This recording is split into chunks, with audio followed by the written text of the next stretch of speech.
Dear students, today in the class of BCA 5th semester of computer graphics, we will study about the 2D transformation. Students, previous lecture में हमने 2D transformation के दो types translation और rotation के बारे में पढ़ा था। आज हम बात करेंगे स्केलिंग के बारे में। 2D ट्रांसफॉर्मेशन में स्केलिंग क्या होती है। तो हमने देखा था कि हमने पढ़ा था सबसे पहले कि ट्रांसलेशन में क्या कर रहे थे हम, मान लीजिए एक हमारे पास प्लेन है, एक्स और वाई कोऑर्डिनेट है, कोई प्लेन है, ठीक है। उसमें हम क्या कर रहे थे, किसी ऑब्जेक्ट की पोजीशन में चेंजिंग कर रहे थे, ठीक है। तो ये क्या था हमारा ट्रांसलेशन, ओके। और फिर क्या किया हमने दूसरा, एक कोई 2D प्लेन है, 2D प्लेन पर हमारा ऑब्जेक्ट, ठीक है, कोई है यहाँ पर, और हम क्या कर रहे थे, उसकी पोजीशन को रोटेट कर रहे थे उसे, ठीक है, अपनी जगह से रोटेट कर रहे थे, ठीक है।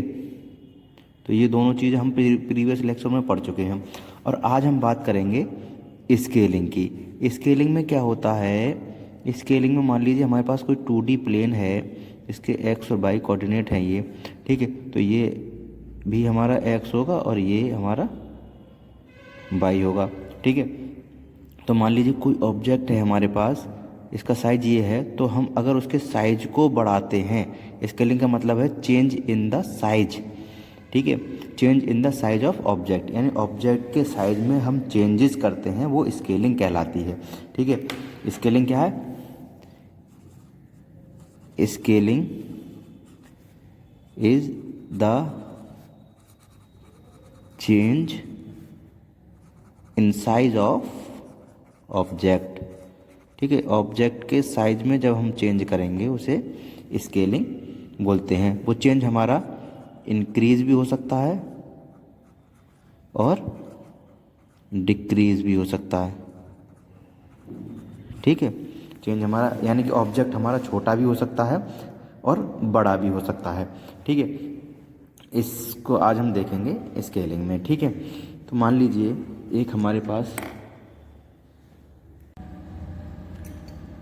मान लीजिए हमारे पास एक 2D प्लेन है, 2D प्लेन हमने ले लिया, ये हो जाएगा एक्स एंड वाई, और उस पर एक ऑब्जेक्ट बना हुआ है, ठीक है। एक ऑब्जेक्ट कोई बना हुआ है जिसे हम मानते हैं पी, और उसके कोऑर्डिनेट होंगे एक्स कॉमा वाई। अब हम क्या करेंगे, इस ऑब्जेक्ट के साइज में चेंज करना होगा। मान लीजिए इस ऑब्जेक्ट के साइज में हमें चेंज करना है, ठीक है। मान लीजिए इसका साइज इस समय एक्स और वाई है, और हम साइज में चेंज करके इसका साइज थोड़ा इंक्रीज़ कर रहे हैं, ठीक है, इंक्रीज कर रहे हैं। तो इसे मान लेते हैं पी डैश, और इसके कोऑर्डिनेट क्या हो सकते हैं, एक्स डैश डैश और वाई डैश, ठीक है। तो हमें क्या करना है कि ये ऑब्जेक्ट का ओरिजिनल साइज है, ओके, और ये हमें साइज करना है, मतलब ये साइज इसका बनाना है। तो इसके तो कोऑर्डिनेट हमें गिवन होंगे, यानी कि p की वैल्यू हमें एक्स वाई कोऑर्डिनेट जो हैं वो गिवन होंगे, और ये हमें फाइंड आउट करने होंगे, ठीक है। ये हमें फाइंड आउट करने होंगे किसके थ्रू, इसमें एक होता है स्केलिंग फैक्टर। स्केलिंग फैक्टर को हम ऐसे डिनोट करते हैं, ठीक है, ऐसे डिनोट करते हैं, और जिसकी को हम S X comma S Y, ठीक है। ये क्या है, scaling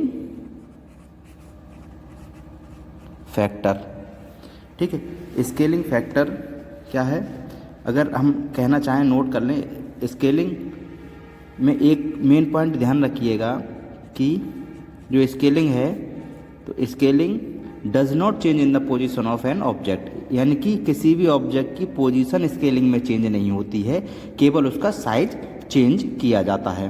scaling does not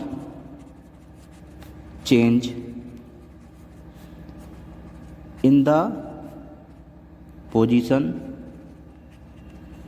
of an object, ठीक है। ये ध्यान रखिएगा कि जो स्केलिंग है उसमें ऑब्जेक्ट की पोजीशन चेंज नहीं होती है, केवल उसका साइज चेंज होता है।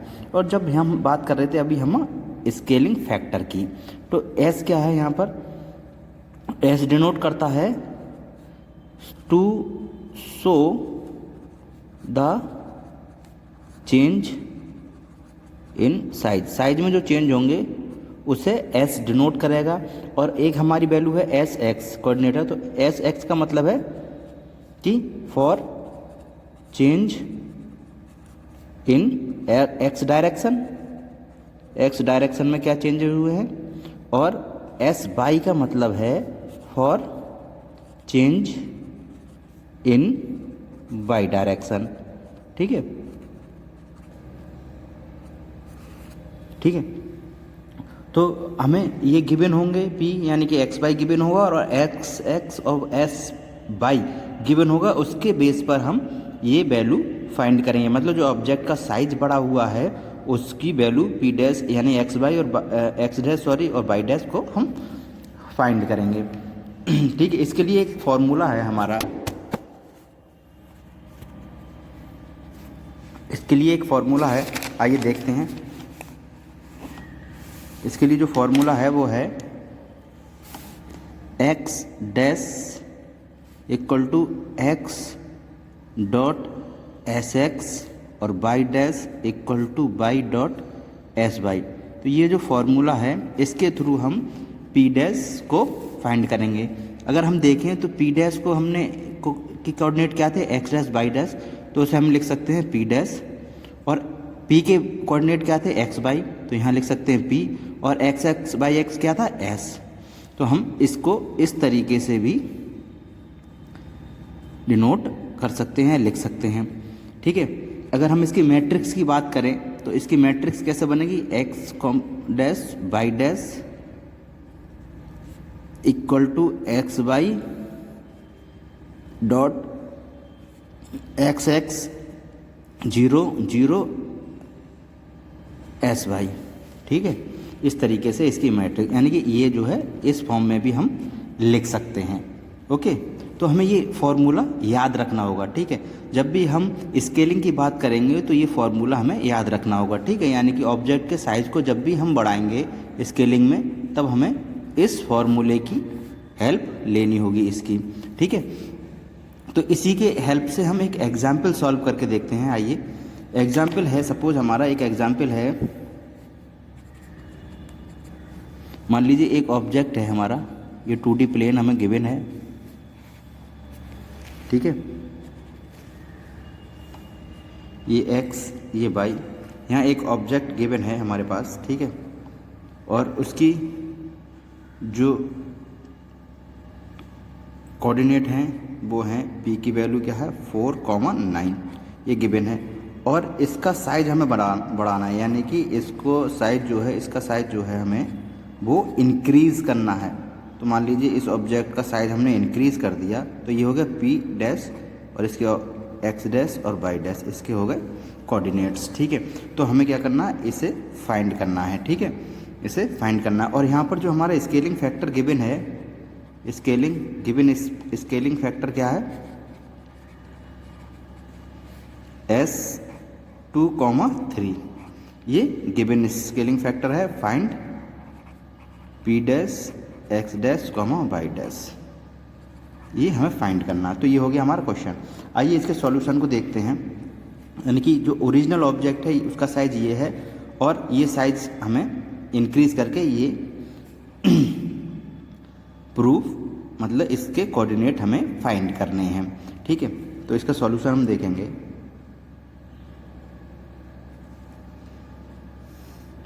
ठीक है, तो ये जो फॉर्मूला मैंने बताया था X dash equal to X dot S X Y dash equal to Y dash by X S Y, तो इसके अकॉर्डिंग अगर हम देखें तो X dash equal to X की वैल्यू क्या है, ये एक्स हो जाएगा, ये वाई हो जाएगा। ठीक है, और ये हो जाएगा एस एक्स और ये एस वाई। तो एस एक्स क्या है 4,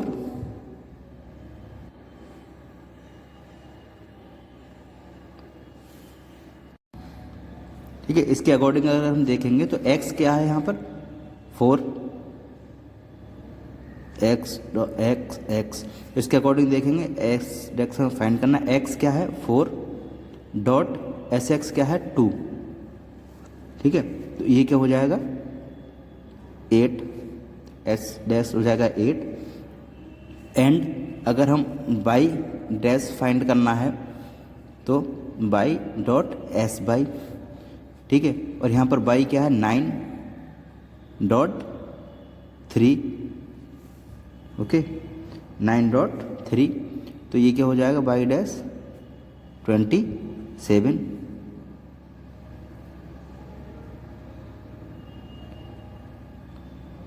ओके। तो जो हमारे X dash comma Y dash coordinate क्या होगा हमारे 8,27, तो यहाँ पर जो कोऑर्डिनेट आ गए वो हमारे क्या आ गए 8,27, और यही हमें फाइंड करने थे। क्या करने थे? यही हमें फाइंड करने थे। समझ में आ गया? ये जो फॉर्मूला मैंने बताया था अभी आपको एस डेक्स के लिए, एक्स डॉट एस एक्स यानी एक्स की वैल्यू कोऑर्डिनेट की और उस कोऑर्डिनेट के डायरेक्शन में जो भी चेंजेज हुए हैं, यानी कि एक्स स्केलिंग क्या है, एक्स डायरेक्शन में क्या क्या चेंजेज हुए हैं वो, ठीक है। ऐसे बाई के लिए बाई की वैल्यू कोऑर्डिनेट की और बाई डायरेक्शन में जो चेंजेस हुए हैं वो, उसके अकॉर्डिंग हमने ये फाइंड किया कि हमारा जो कोऑर्डिनेट है एक्स डैश और बाई डैश ये आ गया 8,27, 8,27, ठीक है। अब एक बात इसमें ध्यान रखनी है कि नोट करके आप ध्यान रखिएगा इसको, नोट मैं जिस चीज़ को नोट लिख रहा हूँ वो इंपॉर्टेंट चीज़ है, इसे ध्यान रखना। S X comma S by अगर ग्रेटर देन है 1 के, इसकी वैल्यू अगर 1 के ग्रेटर देन है तो इसका मतलब जो ऑब्जेक्ट है, ऑब्जेक्ट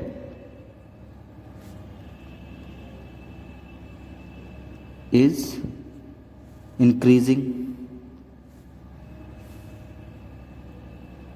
ठीक है, ऑब्जेक्ट हमारा इंक्रीज हो रहा है, इसका मतलब ये है, ठीक है।